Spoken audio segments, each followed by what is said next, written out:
How is it going, ladies and gentlemen? My name is Reagan Harrell. That is former All-American shortstop Carly Fitzer. Carly, it was great seeing you, dog. Great Yeah, seeing you in dude. Columbus. First time in 2 years. What the heck? Yeah, what the hell, heck, man? I mean, but I think we all know what we're here to talk about. As y'all can see, there is a new softball in the trophy cabinet. In 2023, the Southern Oregon Raiders rolled through Columbus, Georgia. And when it got done, I was like, I want to start a tradition. It got a softball, got them to sign it last year.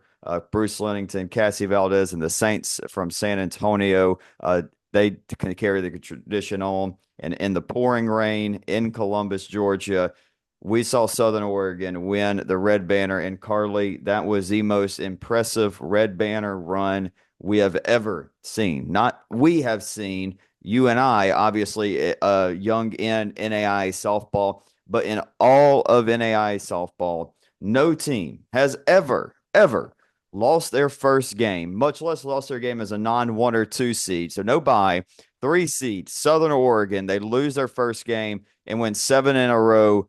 Carly, mental toughness off the charts. We're going to talk all about it. Phenomenal episode for y'all. Of course, this is the last time we will be talking NAIA softball for a little while. But of course, Carly, this will not be the last time the folks hear from us for quite a while. Yeah.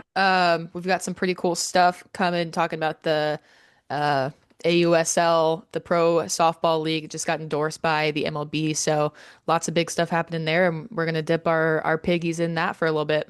Yeah, we're extremely excited. Got one coming to Alabama. I'm gonna try to get up to the national, or their not their national championship, but their All Star Cup. Their championship is in Tuscaloosa at the end of July. They'll be in 8 cities, including Omaha. Carly, Yep. they'll be heading up close to Southern Oregon, to Seattle, Washington, Salt Lake City, Chattanooga, Tennessee, heading down to Louisiana. We'll be in Oklahoma. They're all over the place. It's going to be great. Great stuff from the AUSL. We'll be covering that. But Carly, we're here to talk about the Southern Oregon Raiders. Look, we're going to go through each game. If you're a Southern Oregon Yep. fan, you're going to love this. If you're Oregon Tech or Eastern Oregon, just skip to the AUSL preview. Or if you're Oklahoma City, or anybody else. But just honestly, we have got to talk about what an incredible run. I mean, just starting off in general, Carly, we know who we got to talk about, the MVP, Ayla Davies, the freshman phenom.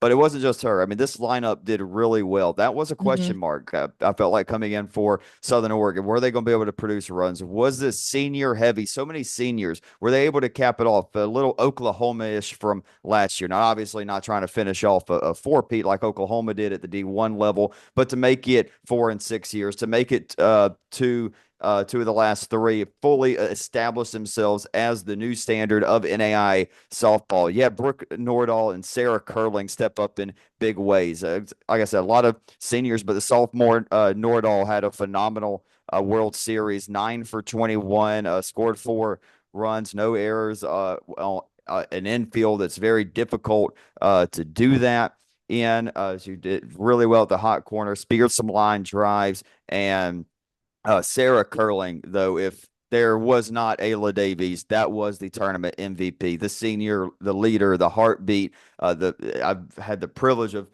covering her for the last 3 years and watching her on that 2023 team come in as a sophomore and explode. I know obviously the Riley Donovan, the Kayla Williams, Hannah Clavel, they were all big name veterans, but sophomore batted like 700, did incredible in the 23 World Series. She goes 15 for 33, 2 doubles, 8 RBIs, the walk-off hit against Marion part two. Phenomenal stuff. But Carly, Ayla Davies, oh my goodness. I mean, Yeah. what she did is it's almost inhuman. It's almost something you don't expect from any pitcher. You can't expect that from any Let pitcher. alone a freshman.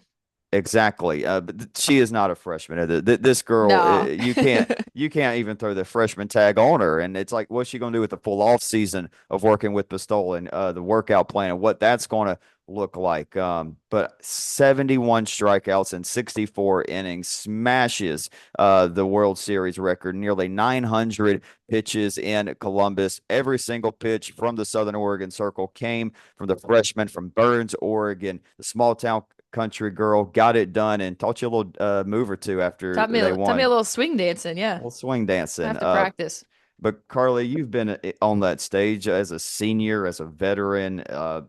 I mean, just talk about this group, what they were able to do, fight off elimination, 7 straight games after losing a heartbreaker in 12. Just overall, how impressive was this outing from Southern Oregon? I mean, I think it's really impressive. And what I can relate it to from my experience was in that interview you and I did together, I mentioned just wanting to keep playing with my team. And that's something that they mentioned too in their interviews. And I mean, they sure got it. They played 7 games together in the World Series. But yeah, I think it's just a close-knit team that got it done and they knew what they needed to do to get there and they had the experience to do it.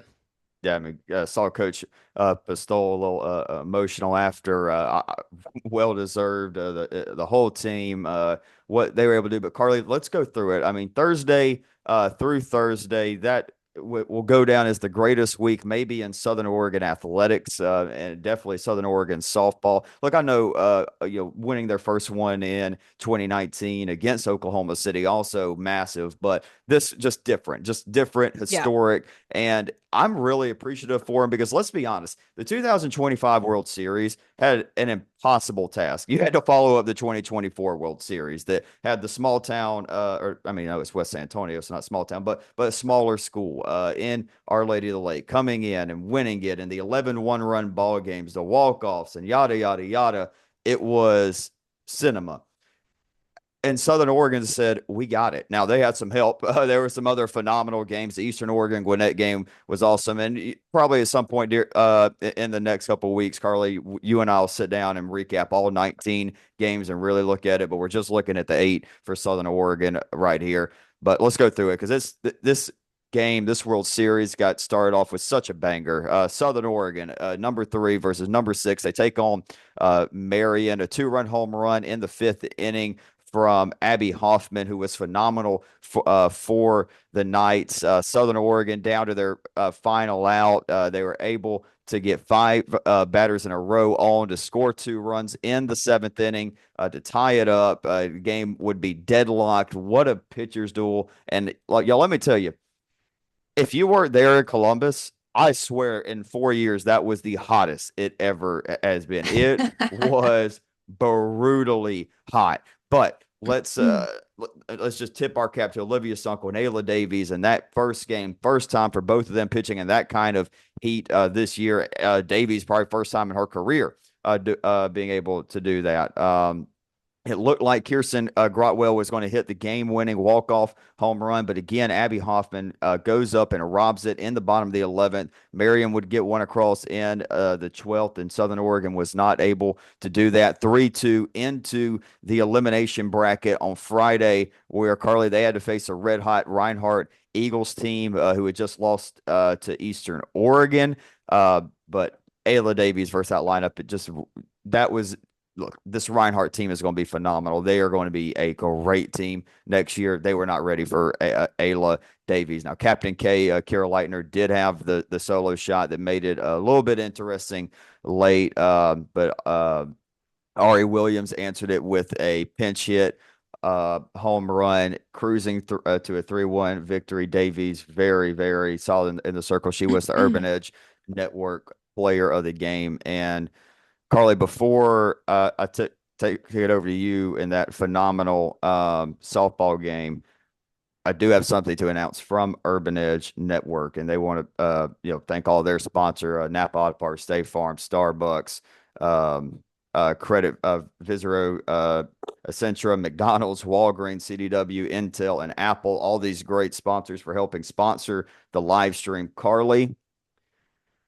nearly 900,000 people tuned in to the 2025 NAIA Softball World Series. If you want an exact number, it's 887,000 in 19 games. Game grown. We are That's so not sick. Yeah, we're not releasing our numbers yet for the entire year. We're going to do that here pretty much after this episode because this still counts as season three. Yep. We've got a old Briley Lawson, which by the way, Briley, phenomenal job from her on the video content. She has got one or two more absolute bangers, maybe a little Ayla Davies MVP video, maybe a little cinematic recap next week. We'll Hmm. see. We'll see what Briley's got cooking, but we got a couple more things. I do know on our coverage, a little over 2 million views on social media so far. So still a little bit more to post, but kind of now that all the dust is settled, and we're just going to pop out a couple more NAI softball content. Yeah, we'll release our full numbers from the year, but very, very happy again on our end. Over 2 million, just under 900,000 on the actual live stream from Urban Edge Network, who did a phenomenal job. I know the first day they worked out a kink or two in like that first game against Grandview and Midland, but everything I've heard, they've done a phenomenal, phenomenal job. It's a beautiful relationship that we've got. A shout out Hardy with UEN. They did a great job. I loved the adjustment they made with adding someone moving around with the camera itself.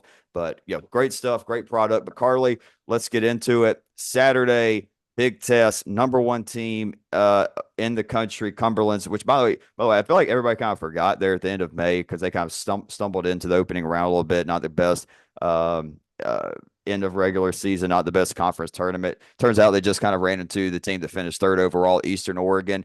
I'm not going to get on my Eastern Oregon stuff right now as much as I want to, and as much as I want to have a little victory parade for having them as a top 10 team. That will come on a later episode. Like I said, this episode is for Southern Oregon and for the new Pro League, the AUSL. Carly, number 3 versus number 1, freshman against one of the best senior heavy lineups in Cumberland's, and the freshman stepped up on top. Yeah, I think it was one of those games that none of us really expected to see so early in the tournament, especially. But yeah, Southern Oregon won the elimination game against the number one overall seed Cumberlands. They won it 3-0. Um, no shocker at all. Davies pitched all 7 innings and held what you called the senior heavy, very talented Cumberlands team to 0 runs and just 2 hits. I don't even think we saw a Cumberlands player reach third base. But it was only the fourth time all season that Cumberlands had been shut out. Sarah Curling and Kaylor Fulton combined for 4 hits for the Raiders. And then they would advance to that Monday rematch against Marion, which would be hard to live up to that 12 inning banger that we saw on Thursday. But it in fact did. It was one of the craziest games that I had gotten to witness at the World Series. It was 5-0 going into the seventh. Marion would find a way to scratch 5 runs, and then they got that 6-1 on the dropped pop fly by the second baseman. Um, SAU got uh, Faith Moultrie hit the tying RBI Yeah. single there in the bottom of the seventh, so we would get extra innings. Brooke Nordahl would draw a walk. Nope, that's how Faith Moultrie scored her. Brooke Yeah. Nordahl drew a walk. SOU would load the bases before Marion ended the inning. In the ninth is when we saw the Raiders have the winning run at third with only 1 out. And what do you know? Sarah Curling got her 4th hit of the game. It was the walk-off and what would send Southern Oregon on to Tuesday. Yeah, just unreal stuff. You look back at it of Vanessa with the error there in the inning, and then what happens later on against Oklahoma City that we'll get into. But I mean, Carly, how many teams?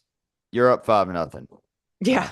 You have maybe the pitcher of the year, definitely top 2 or 3 pitcher in NAI softball, and then give up a 6 spot. And the way they gave up the 6 spot, where it was like a couple barrels, a couple of errors, just uncharacteristic mistakes. And then next thing you know, oh my gosh, we're 3 outs away We're from our losing. season. Yeah. And not to mention, you got bottom of the lineup due up here. Like Yep. they weren't, it wasn't like they were going 1, 2, 3. It was the bottom of the lineup, but hey, they stepped up, they got the job done.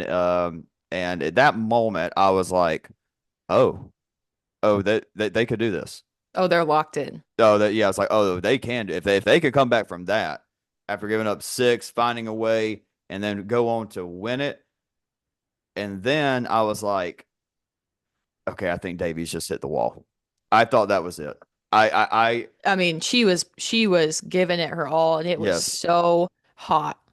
So it was like I said, I know I kind of just talked out both sides of my mouth there. What I meant by that is right after the game, I was like, oh, they may be able to do this. And then I look over at Davies, I'm like, okay, she just hit the wall. She's a little Yeah. over 500 pitches now. It's unbelievably hot. It's over. Then we witnessed probably the coolest moment for me personally of the World Series. You have Annalise Jarvis. Winnett's about to go out there for elimination game of their own against Central Methodist, and nobody's watching, nobody sees it, and just see one of the best pitchers we've had the privilege of covering over the last couple of years go over, give the freshman fist bump, bottle of water, and that bottle of water may have just been a torch that got passed. Because that's how I view it. It's one of those two are winning pitcher of the year. I really don't know who will be at this point. I coming into the World Series, I thought Jarvis was a lock. After the World Series, I feel like Davies is a lock. So I don't know.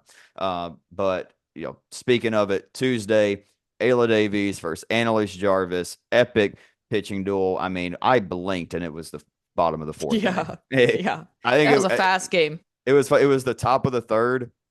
12 minutes had gone by. Yep. 12 minutes. It was bang, bang, bang, bang, bang, bang, bang, bang. I was like, oh my gosh. Um, in the top of the sixth inning, first and second, one out.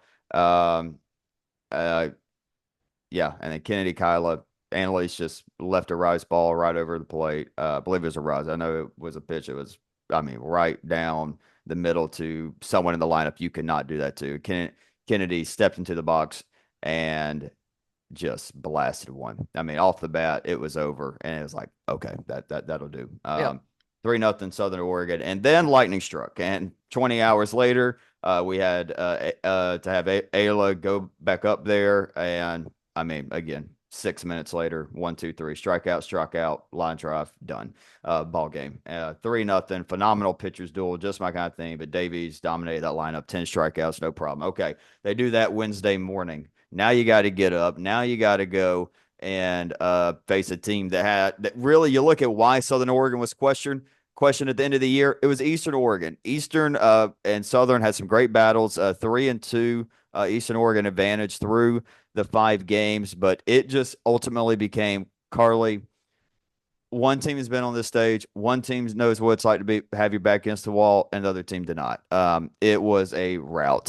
Eastern did not look like Eastern. You remember we actually mentioned our good friend Bruce Lennington again. He mentioned to us the World Series is kind of like two tournaments. You have your Thursday through Saturday, and you have your Monday through Wednesday, ultimately Thursday for this case, and that could not have been more true. And for Eastern Oregon, that they look like the team that we had been hyping up all year. Going into Memorial Day, I was like, it's Eastern Oregon's to lose. Maybe Oklahoma City, but I was like, I love Eastern Oregon or maybe Oklahoma City's. Obviously wrong. But it was absolutely rout. 8-0. Ayla Davies shut them down. And I remember going into this and I was thinking, I think pitching wise, there could be a slight advantage for Eastern Oregon Yep. because you had Ayla who had thrown probably about nine, I think it was 9 1/3. Yeah, 9 1/3 more innings than Parsons had against Southern Oregon. Yeah, yes, that's right. It was 20 innings for Parsons against Southern Oregon, 29 1/3 for Davies against Eastern Oregon, much higher ERA, and it just was not the case. Game was over 8-0. And then you had them against Oklahoma City. And I truthfully actually looked at one Oklahoma City, or not Oklahoma City, not Oklahoma City pair. I'm sorry. I looked at somebody in the press box. I said, folks, I think we got about 3 hours left in the college softball season here. Um, just way Oklahoma City was playing. As quick as it was, Davies had still just thrown a good little bit there. And boy, was it anything but that. Southern Oregon, I mean, you could feel it immediately in that Hmm. game. Felt like Oklahoma City maybe came out, was like, we're good. We've been rolling. We're going up against a freshman pitcher. We have made it. We're good. We're here. 1, 2, 3, top of the first. Or I'm sorry, it was not. I'm sorry, not that one. Remember this: second and third, 1 or 2 outs for Oklahoma Yep. City. I think it's Chance to one. jump. Yep, 1 out. Yeah, you're correct. Second and third, 1 out. Chance to do something. Chance to jump on them. Nope. Davies gets out of it, and then Hmm.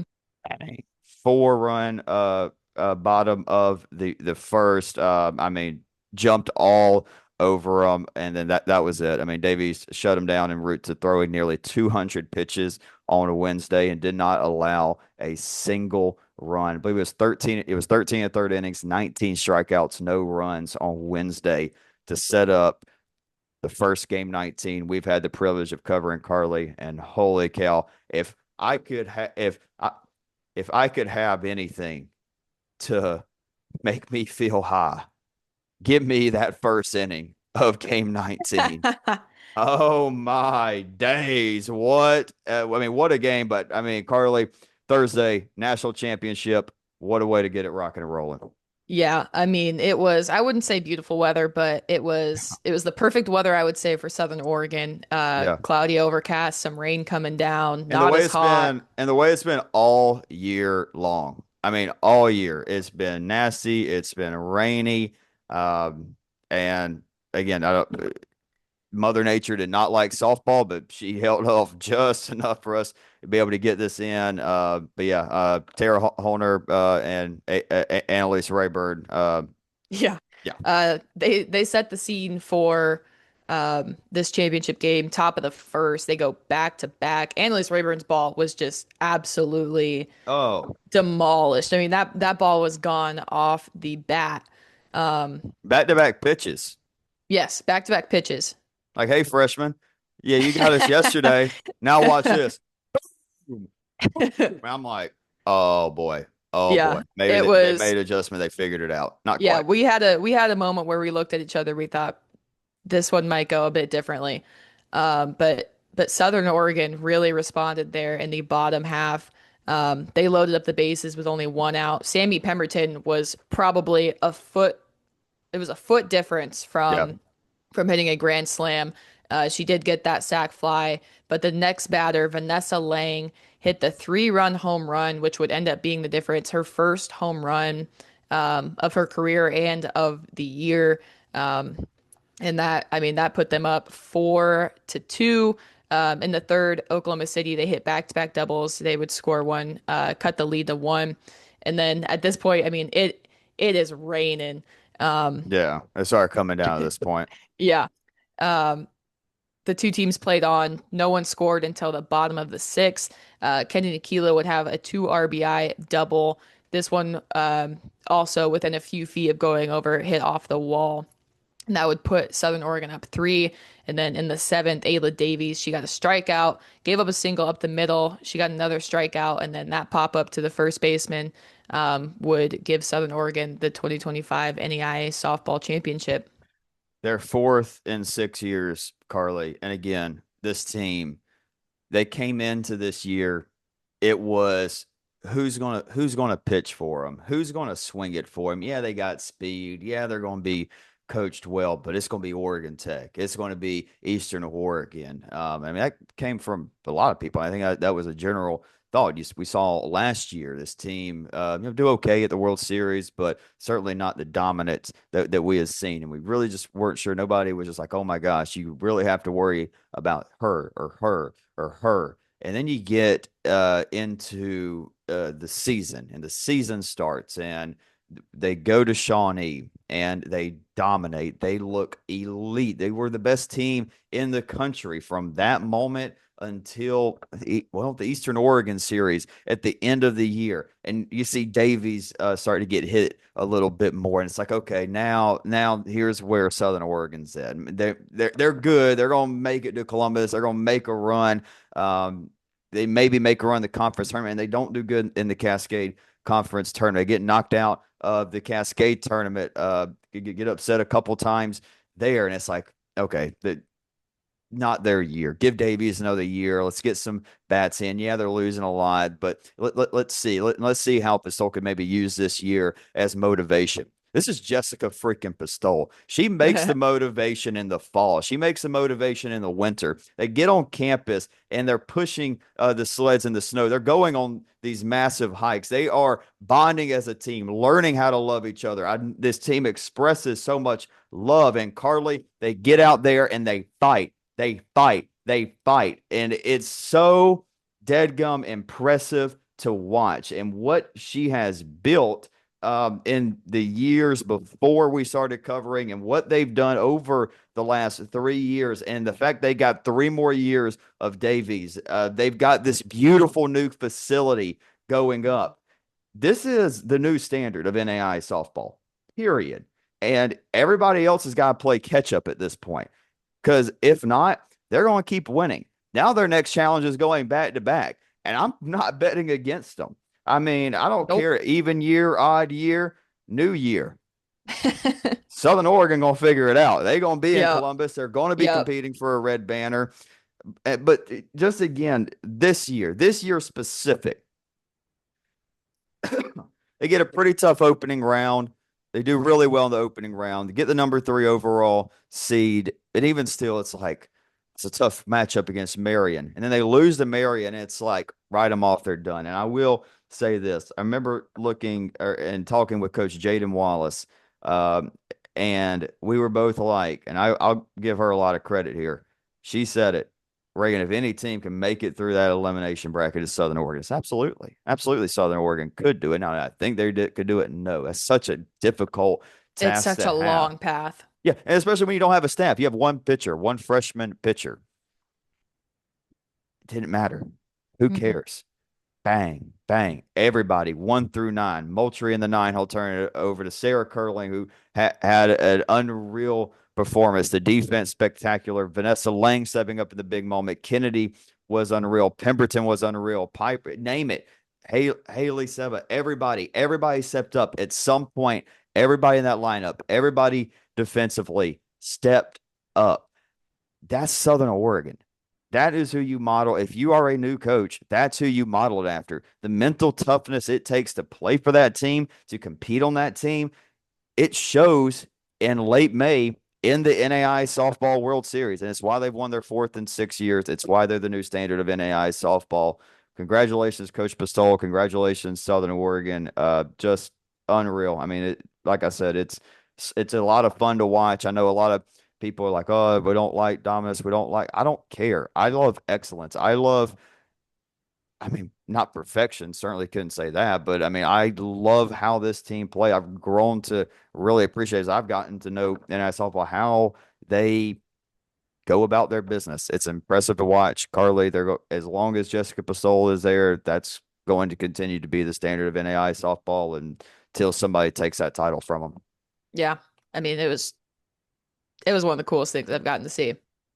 Yeah, I mean, heck, you got a little starry eyed. You got a little teary eyed I at did. the Yeah, end. I did. It was my coolest thing I got to see was we had asked Davies if we could do a quick interview with her, and she said after I talked to Coach and just seeing her and Coach share that moment of emotion and congratulations and all that. I mean, it was really cool.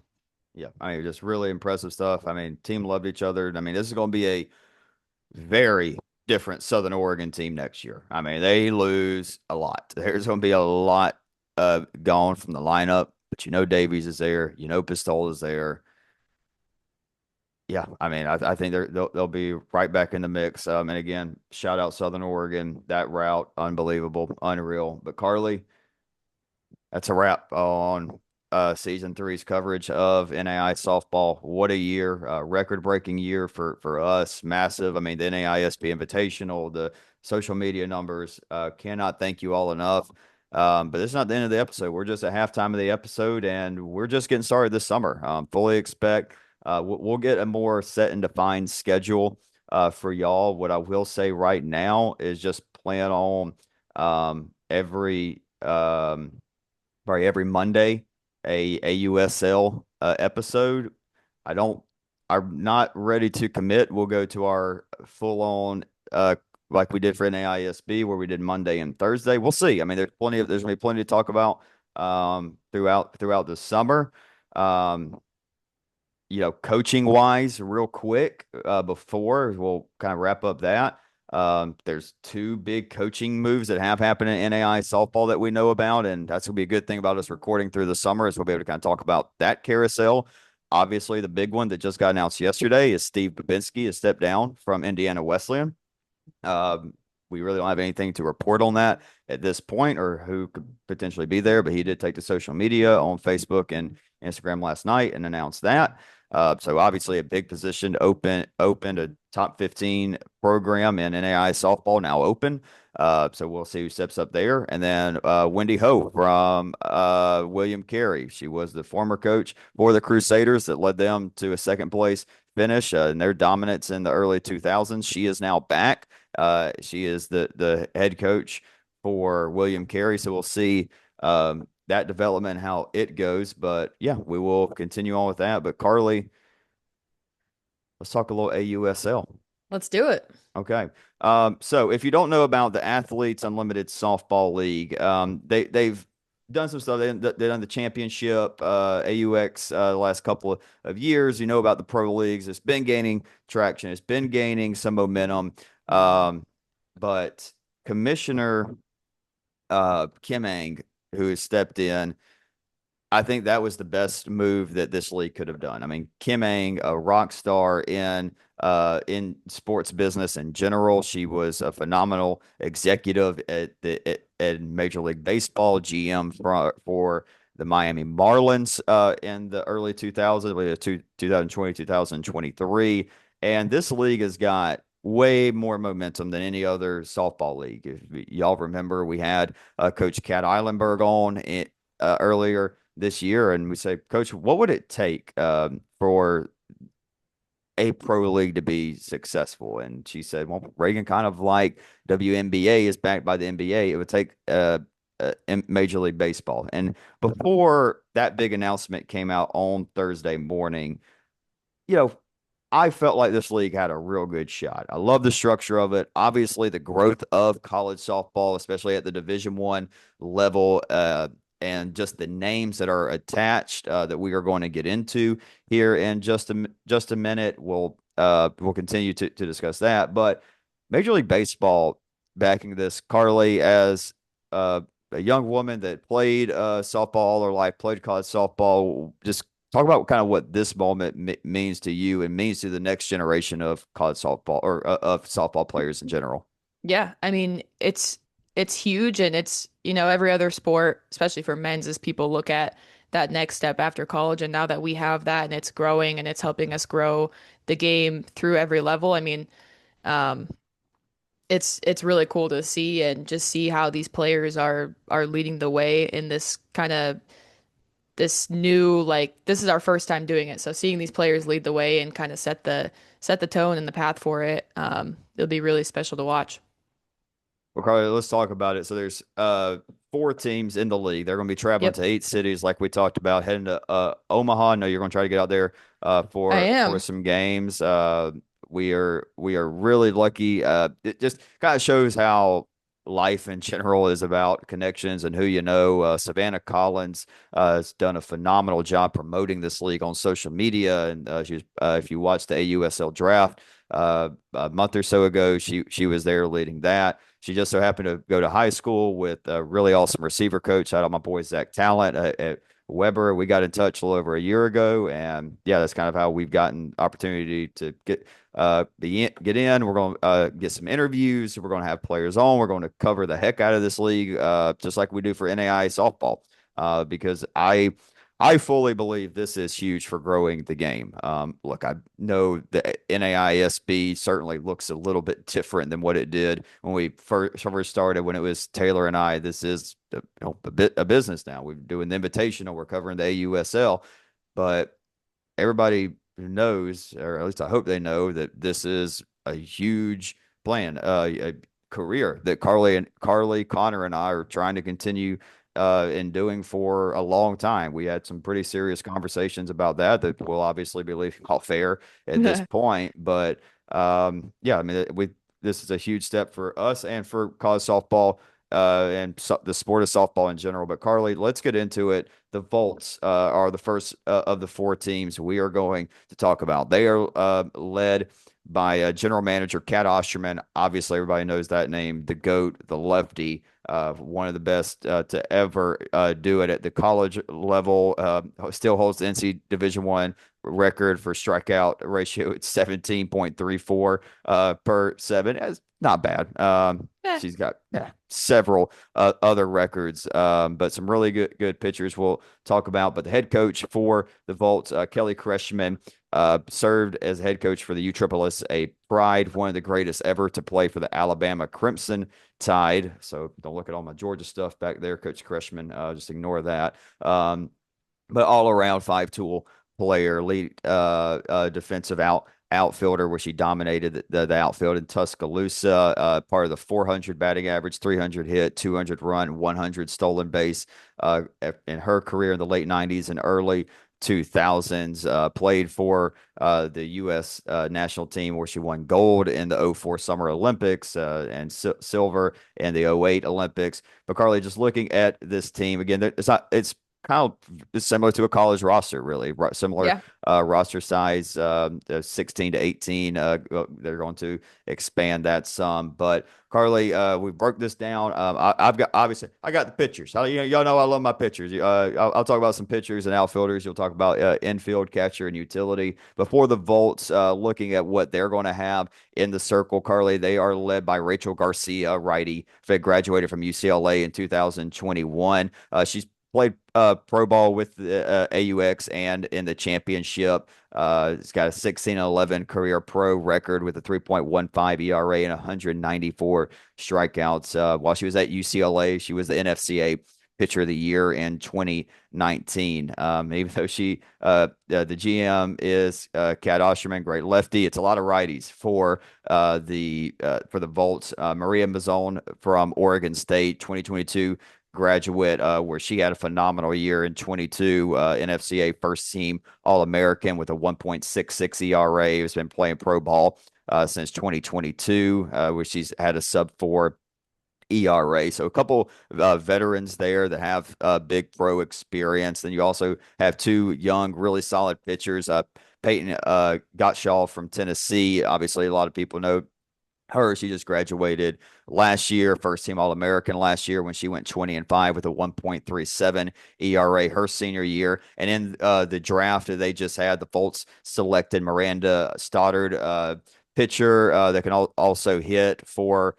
She had for the Volts. She had a phenomenal career. And then at Arizona, her senior year really broke into that next level of elite college softball players, where she went 15-0 with a 1.73 RA and also hit 345 with 15 bombs. Not too bad. But Yeah. Carly, let's look at who these pitchers will have around their infield and who they'll be tossing into. Yeah, we will start with Sierra Romero, a legend from Michigan, was part of that 2016 class, holds the NCAA records in career runs and grand slams, which is something crazy to do. She's in the Michigan Sports Hall of Fame, and she was the number 2 overall selection by the USSSA Pride in the 2016 National Pro Fast Pitch Draft. Sierra is one of those ones that I watched growing up and really, I mean, just paid attention to how she played the game and stuff like that. We will move on to a Florida grad in Kelsey Stewart Hunter, also graduated in the 2016 class, was the 2021 championship season third place medalist, has been a part of Team USA from 2014 to 2021. And was a part of that really dominant period for Florida softball, where they won a couple championships. She's a 2-time champion for the Florida Gators, keeping it in the Florida region. The Florida State grad Jesse Warren, part of that 2018 class, was the 2023 Athletes Unlimited Pro Softball Defensive Player of the Year. Played for the USSSA Pride for 4 years, where she won the Pro Fast Pitch titles in 2018 and 2019. And looking back at her college days, most outstanding player in the 2018 Women's College World Series, which is very impressive to do. Looking at another infielder that I'm sure we are all familiar with, Sis Bates from Washington. Definitely someone that I modeled my game after. One of the best shortstops I've seen come through in a long time. She is a member of the Player Executive Committee 2023 All or 2023 Athletes Unlimited Pro Softball All Defensive Team. No shock there. Posted a she makes some sweet plays. Uh, Yes. Posted a 327 batting average in the 2024 championship season. Um, Keeping it in the infield with our last infielder, Tiara Jennings from Oklahoma. We all very much know that name as well. Yeah. Four-time NCAA champion, one of 15 players selected in the 2024 draft, and she is a four-time NFCA All-American and a four-time Big 12, all Big 12 team award winner. Yeah, not too shabby. I look at this infield, Carly. Probably the best Stacked. infield. Yeah, probably the best infield in the AUSL this year. Matched up with some great pitching, and they have a really good rotation behind the plate with two veterans and one of the best catchers in college softball from this past year. Yeah. Michaela Edenfield from Florida State had a 313 career batting average in her time for the Seminoles. She was third in FSU history in career home runs, slashing 54 of them. And then another one of those with a lot of accolades, a four-time NFCA All Region. A couple other catchers to mention for them. Deja Mulipola from Arizona, graduated in 2021. She was a 2022 AU softball champion, hit for 250 last year, and has also competed for Team USA. Um, and then Mary Lacopo from Texas in 2022, one of those 13 selected in the 2022 draft, and also one of those that helped Team USA to a gold medal, this time in the 2017 WBSC Junior Women's World Championship. Yeah, I mean, very solid behind the plate, but Carly, I love the outfield for the Volts. Looking at the three they have listed as outfielders, it is highlighted by again Go Dogs, but an absolute legend from the University of Florida, graduated in 2019. Y'all know who we're talking about, Amanda Lorenz, former number 2 overall selection in the NPF draft to the USSSA Pride, a three-time All-American, Florida's all-time leader in batting average of 407 and has batted 349 throughout her professional career. She's paired up with another veteran that graduated from McNeese in 2018, and Erica Piancatelli has played for the national team for Italy, 18 career professional home runs, and for the Cowgirls, one of the all-time greats for McNeese, where she batted 401 with 75 bombs. And if that's not enough power for you in the outfield, they have a young player, and Mackenzie Clark just graduated from Clemson last year. Elite glove, also batted where I'm sorry, not bad, but elite glove, where she had a career .988 fielding percentage with 44 career long balls. A lot of pop in this lineup with some really good pitching. No, they've got a lot of speed. Also, the Volts are going to be absolutely electric. But Carly, let's look at the last three players on the lineup, three utility players for the Volts. Yeah, a couple LSU grads. We'll start with Allie Newland from the 2024 class. She's a two-time NFCA All-South Region 2024 All-SEC defensive team and was the SEC Scholar Athlete of the Year in her senior year. Danica Coffey, a 2025 LSU grad, was a three-time NFCA All-Region, had a career batting average of 66, which would include 7 home runs, 32 doubles, and 10 triples. Sam Shao, the Oklahoma State grad of 2019, 2024 Women's Professional Fast Pitch Champion. She's currently playing for the Ogaki Minamo of the Japan Diamond League for 2025 season and was a 2024 Women's Pro Fast Pitch All-Star Team member. Sam, one of those players that I'm sure you saw at Oklahoma State, known for her electric bat flips. Something that I look forward to seeing this year. Absolutely. I'm sure those women are going to have a lot of fun, some bad fools. Have fun. It's softball. We're going to make it fun. First year of the league, going to be Hey, traveling around. if you're gonna absolutely smoke a ball, you better celebrate. Well, Carly, let's move on and talk about a team I really like this team, like how they are constructed. It is the Talons of the USL. Talked about Kat Osterman, the GM for the Volts. There's another pretty good former player, and Lisa Fernandez, the GM for the Talons, looking to make it 6 rings for her as a assistant coach UCLA. Obviously, Texas Tech just won that one 3-1. Great day of softball yesterday, especially if you're in the Lone Star State, with Texas beating Oklahoma and Texas Tech beating um, UCLA. But of course, Lisa Fernandez, a gold medalist, Pac-12 Player of the Century, that phenomenal career in the Olympics. When she played in the early 90s, had a .22 ERA, 93-7 with 784 strikeouts. Yeah, she batted 382. Not too bad of a career for the GM of the Talents. And the head coach, Howard Dobson, spent past 13 years as assistant coach, has been the hitting coach at LSU. They've obviously had some great batters that are playing in this league. Now, a couple that you just talked about, has been heavily involved with USA softball since 2012. Helped Team USA to the WBSC World Championship in 2020.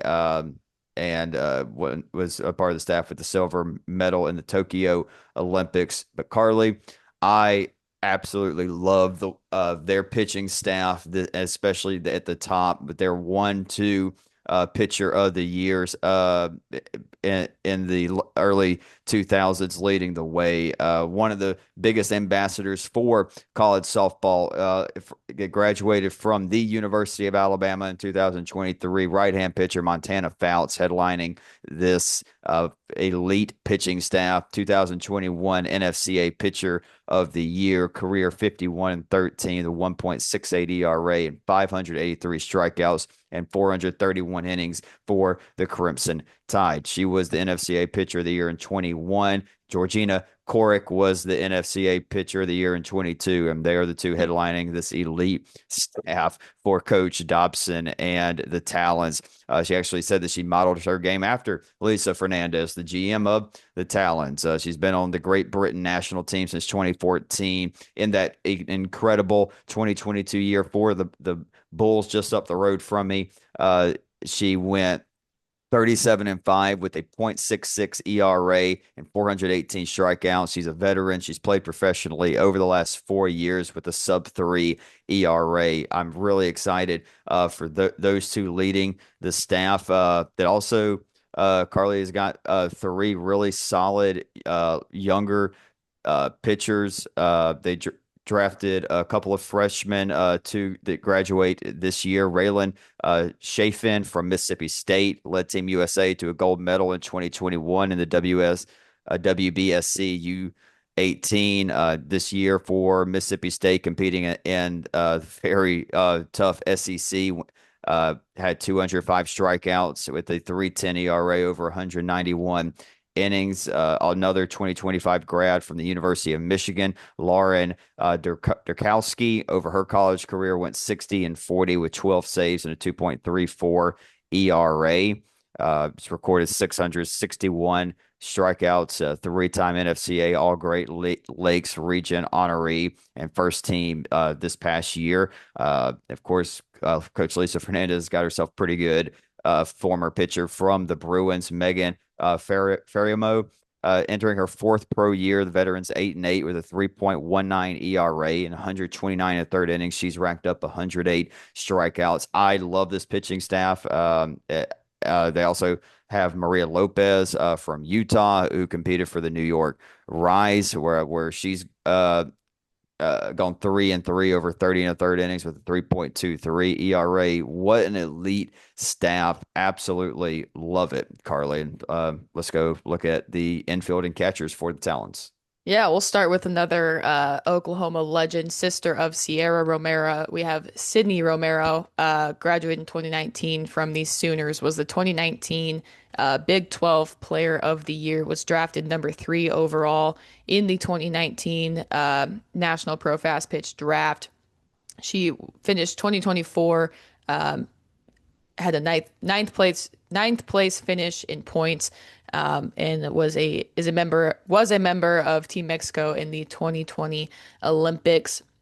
Move it over to the Texas A&M 2018 grad Tori Vidalis, another member of Team Mexico in the 2020 Olympics. She was a member of the Player Executive Committee from 2021 to 2023. Had a fifth place finish in 2024 in the final league standings, and in college was a two-time NFCA All-American. Moving to the Utah grad from 2017, Hannah Flippin was the 2022 AU Pro Softball Geico Player of the Year, a high accolade there. Is on the 2025 Team USA roster for World Games and began her pro career way back in 2017 for the Scrapyard Dogs. Another Washington grad, Ali Aguilar, 2020 Olympic silver medalist, was the number 13 overall pick by the Scrapyard Dogs in 2017. And then she has a long history of participating on Team USA and different softball events across the world.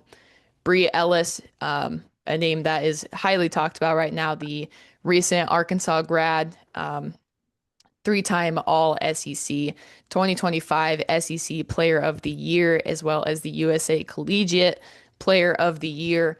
Slashed a 440 in her recent senior year with 26 home runs and 72 RBIs. I'm sure they are looking forward to having her join this staff. Yeah, I mean, elite infield.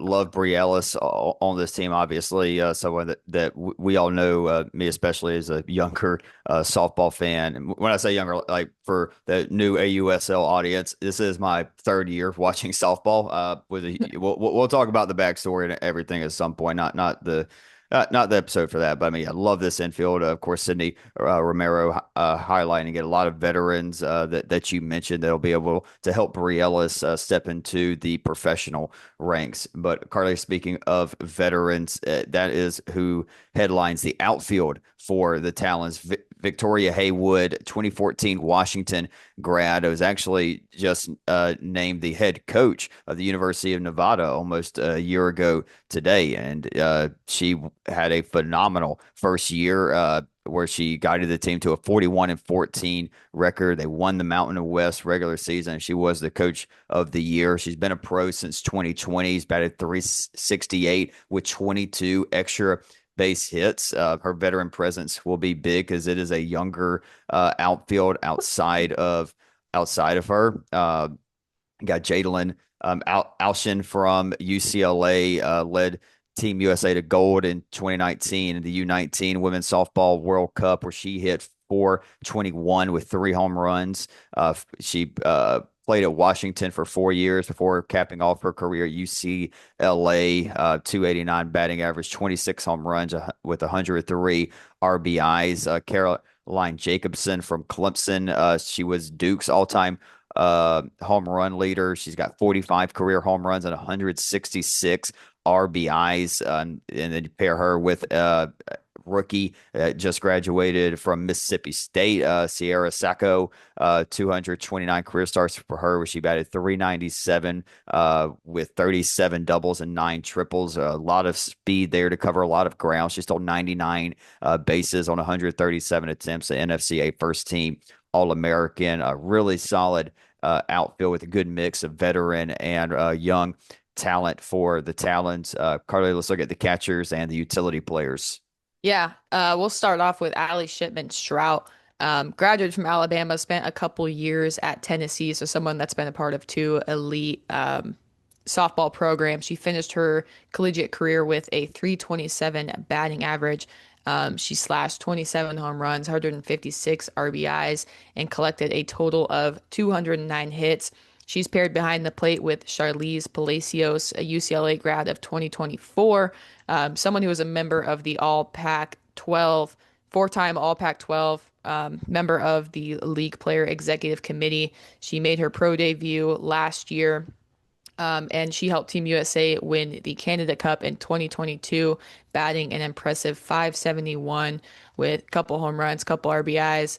And then we look at the utility players. Savannah Jaquish, LSU 2017 grad, was a gold medalist for Team USA in the 2019 Pan Am Games. She was fourth on the leaderboard in the 2022 season, posting a 409 batting average, and is a three-time WBSC World Championship participant. She is paired with someone newer to the league, but someone that we all know, Maya Brady from the Bruins, graduated in 2024, three-time NFCA first team All-American, one of 15 players selected in the 24 draft, and someone that has helped Team USA earn a silver medal in the 2024 WBSC Cup. She slashed a 375. Carly, I feel like if we're going to cover this league this year, I feel like we each got to pick a team to rock with this year for this first one. Yeah. Once they get in cities, we can kind of go for there, especially if one ends up in Omaha or, for you, one's up in like Tampa or Orlando for me. Yeah, okay, okay, of course. Yep. I'm kind of rocking with the Talons. I really like the Talons this year. I was gonna go for the Volts because I'm a Sis Bates girl. Fair enough, fair enough. But hey, let's not get it twisted. We're only halfway through talking about these teams. There's two more phenomenal teams. It's going to be such great watching these teams. And I really can't wait for next year to kind of see as it expands, as they Hmm. get actual cities that will embrace these teams. It's going to be a lot of fun watching this league grow. But Carly, let's talk about the third team, the Bandits. They're led by their general manager, Jenny Dalton Hill, three-time World Series champion, part of one of the blue bloods of college softball, the Arizona Wildcats, repeated in 93 and 94, won that third one in 96, hit 450 home runs, 200 RBIs, just elite. Someone that we all know watching her on ESPN, and their head coach, Stacy Nueveman Denise, two-time Olympic gold medalist.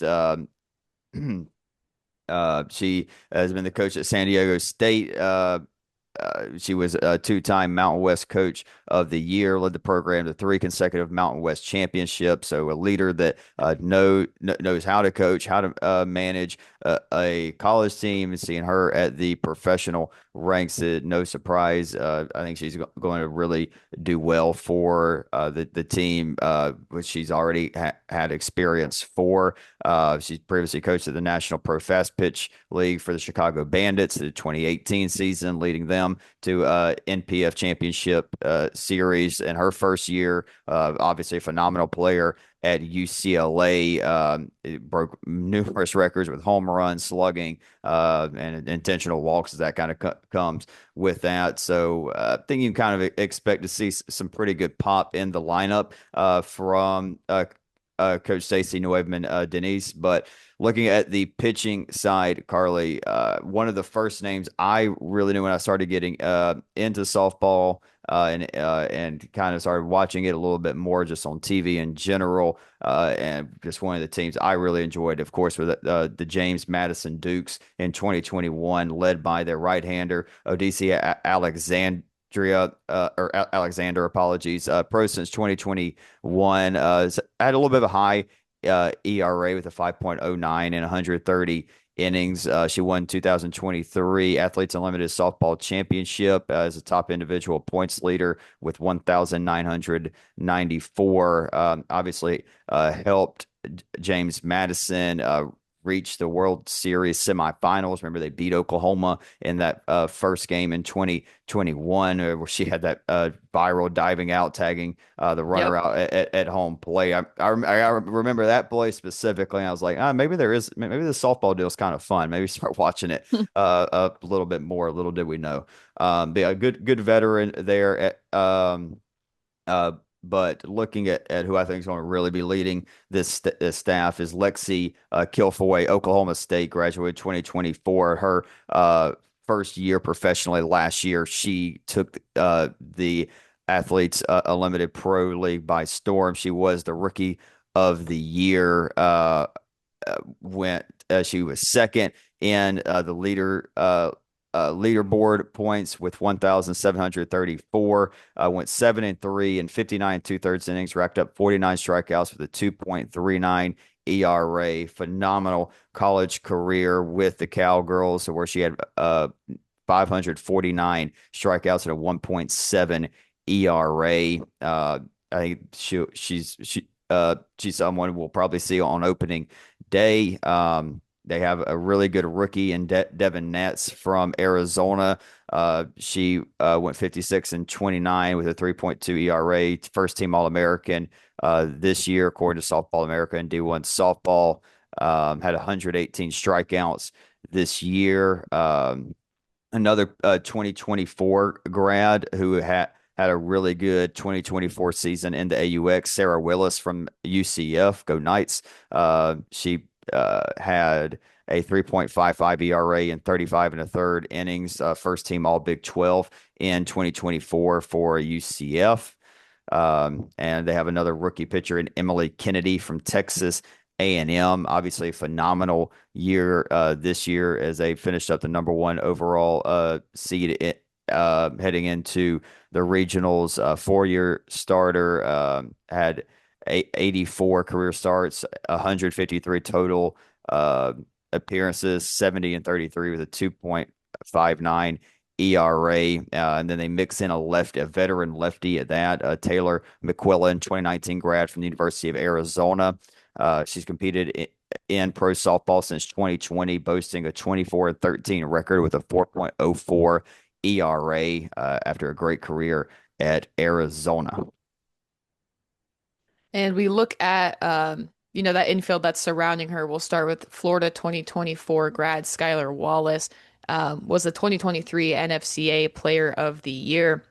Last year secured a sixth place finish in her pro debut season, batting 324, and is a part of the Team USA roster for the 2025 World Games. She'll be playing next to UCLA grad Delaney Wisks, 2022 Women's College World Series All Tournament team. Finished 11th in the 2024 season points standings, selected 8th overall in the 2022 USSSA draft, and had a collegiate batting average of 330. Erin Koffel of Kentucky in 2024, part of that Kentucky team that made a run there. She is the all-time leader in home runs with 68. Had an eighth place finish in the 2024 season, but was also a part of the all defensive team, batted a career 377 in college. Sydney McKinney, a talented player out of Wichita State, part of that 2023 graduating class, was a two-time AAC Player of the Year, 2021 and 2023. She is in her fourth season of the AU Pro Softball. She ranked fourth in batting average last year with a 362, and then her career batting average in college was 451. She slashed 28 home runs and 132 RBIs. Yeah, and Carly, looking at the outfield now for the Bandits, probably the best or at least one of the best outfielders in pro softball the last few years. Headlines the Bandits outfield. Morgan Zirkle, a 2017 grad from Marshall, has done phenomenal at the pro level since 2020, batting 346 with 58 RBIs. Helped Team USA win gold in the 22 Pan American Championships. Unbelievable career at Marshall, where she batted 451 and had a school record 14 triples. Also have Bubba Nichols, Camarena from UCLA, graduated in 21 and won the AUX championship in 24, part of the all defensive team for the third straight year. So, I mean, that 1-2 right there, two of the best outfielders in Athletes Unlimited Softball League are with the Bandits. Phenomenal career, 42 home runs, 181 RBIs at UCLA when she played. Also had a casual 42 doubles, not too bad. Yeah.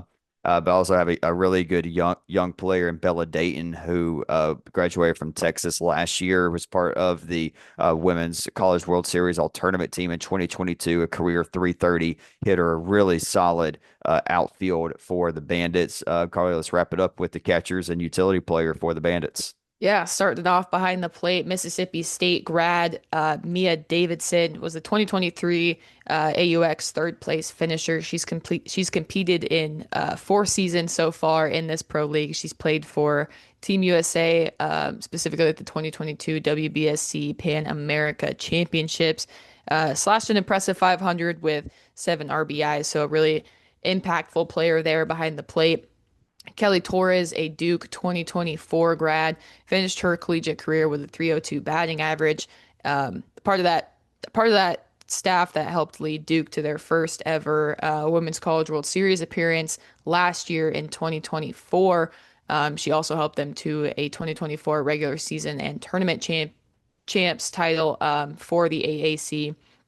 Jordan Roberts, that last catcher, bringing things in for them. Florida 2022 grad, career leader with 1,000 fielding percentage, which is very impressive to do. She was 21st on the leaderboard in 2024, finishing with just under a 300 batting average at 296. And then the lone utility player, Corey McMillan from Virginia Tech, graduated this year in 25, two-time first team All Atlantic Coast Conference Player of the Year. Recently won it this year in her senior year. Consensus first team All American by D1 softball, the NFCA, and Softball America in her senior year. And in her career at Virginia Tech, hit a 407 with 52 career home runs. This team's got some pop in the lineup. Yeah, yeah, They yeah. they are going to mash the softball. But Carly, let's talk about the fourth team that will be competing in the AUSL. It is the Blaze, led by General Manager Dana Sorensen, former phenomenal pitcher at Stanford, three-time All-American, played into World Series. Obviously, unreal there as.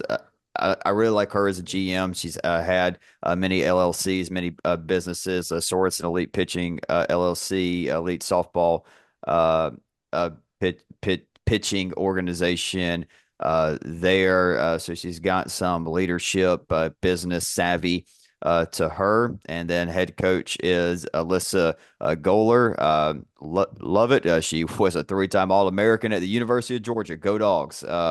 Helped them in the World Series in 2009, 2010, setting single season records in 2010 for UGA with a 455 batting average, 24 home runs, 83 RBIs. So a phenomenal player there in Athens. Carly, looking at the pitching staff, it is some names that everybody knows. Kalani Ricketts, left-hand pitcher from Oklahoma in 2013. She was the USA Softball Collegiate Player of the Year in 2012 and 2013, a three-time All-American, and a little bit of an NAIA connection. She coached at Mid-American Christian last year with Jimmy Gasso. Spent the 2023 season with the Oklahoma City Spark Women's Professional Fast Pitch League. She went 5-3 with a team best 3.03 ERA with our buddy Coach Jaden Wallace from the University of Science and Arts. From 2013 to 2018, she went 41-24 with a 2.13 and 405 strikeouts and 86 appearances for the Pride. Obviously, massive name in the softball world, headlining the pitching staff for the Blaze. And we go to a veteran to a rookie, Emma Limley, who really took college softball by storm these last couple of years, but had a phenomenal senior year. She just graduated from Virginia Tech, 140 career games, 98 starts with a 2.88 ERA. She had 849 strikeouts, over 640 in a third innings pitched. I mean, elite duo there in the circle, and they're surrounded by some really top-notch players as well. Right hand pitcher Elena Valter played for Stanford and South Carolina, graduating in 2023, a two-time All-American. with a 1.82 ERA, 633 total career strikeouts in college. Another veteran pitcher, Carly Hoover, graduated from LSU in 2018. She was named 2022 Japan Diamond Softball League Player of the Year after leading the league with 18 wins, 198 strikeouts, and a best 1.66 ERA while pitching for the Denso Bright Pegasus. Had a 1.73 ERA and 780 strikeouts over 701 innings at Stanford and LSU. Have a young rookie pitcher from Clemson and Brooke McCubbin, who had a 2.25 ERA, and Hope Troutwin Valdespino, obviously phenomenal, graduated from Oklahoma after 4 years at North Texas from 2018 to 2021, 850 strikeouts over 725 innings. Another veteran right-hand pitcher from University of Florida, Alicia Ocasio, racked up 150 strikeouts. And pro, she's been playing pro since 2020, 150 strikeouts, 3.66 ERA during her rookie season in 2018, had 17 strikeouts and 22 innings with a 1.27 ERA with the Bandits in 2019, had a phenomenal year with a .89 ERA and a 39 and a third innings pitch. That's no secret about it. This is a pitching staff that's coming to attack you, trying to strike you out and take a little bit of pressure off of the infield. But this is a more than capable infield, to say the least, especially defensively. Yeah, we'll start with someone who's going to be a rookie this year, Anna Gold from Duke. Finished her career with a 306 batting average and a school record 54 home runs. 4-year letter winner, had a starting assignment in every game of her last 3 years. So, a very important piece to this Duke Devils team and helped them to their first ever College World Series appearance. Looking at a veteran in Anissa Urtez from Utah of 2017. She's a two-time Athletes Unlimited Pro Softball All Defensive Team member, posted a 274 batting average last year, and someone that's played for Team Mexico for 6 years, 2016 to 2021, and earned a three-time All Pac-12 accolade during her time at Utah. Looking at Washington grad Bailey Klingler, 2024 Athletes Unlimited Pro All Defensive Team, one of 14 players selected in 2023. She was a part of that all women's pro fast pitch team in 2023 and has also been a member of Team USA. Aubrey Leach of Tennessee in 2019, 2023 AUX second place finisher. She has competed in 6 Athletes Unlimited Pro Softball seasons. She led the league last year with a 373 batting average.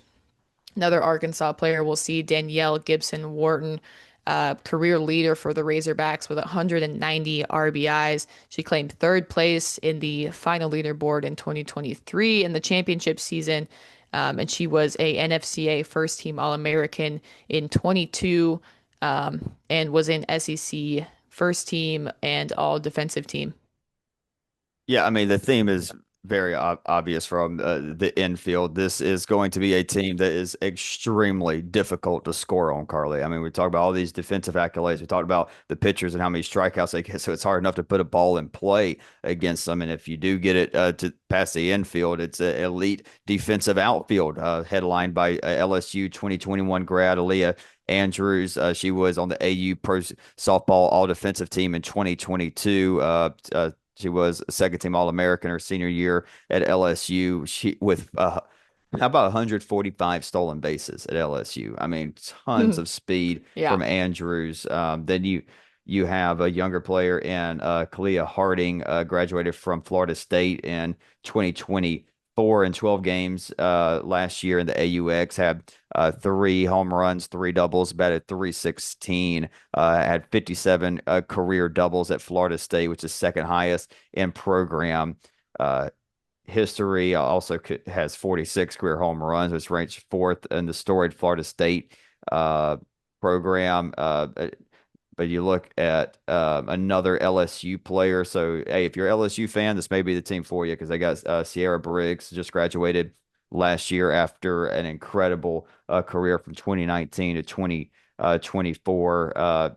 career there in Baton Rouge, 10th in program history in total starts with 256, a 350 batting average with 104 RBIs over her career. It's incredibly fast outfield, incredibly good defensive outfield. Hey, guess what? This is pro softball. Just like MLB is high level, the highest level of baseball is the highest level of softball. And Carly, let's wrap it up with the catchers and utility for the Bandits. Yeah, a name that Or I for the was Blaze, my very bad.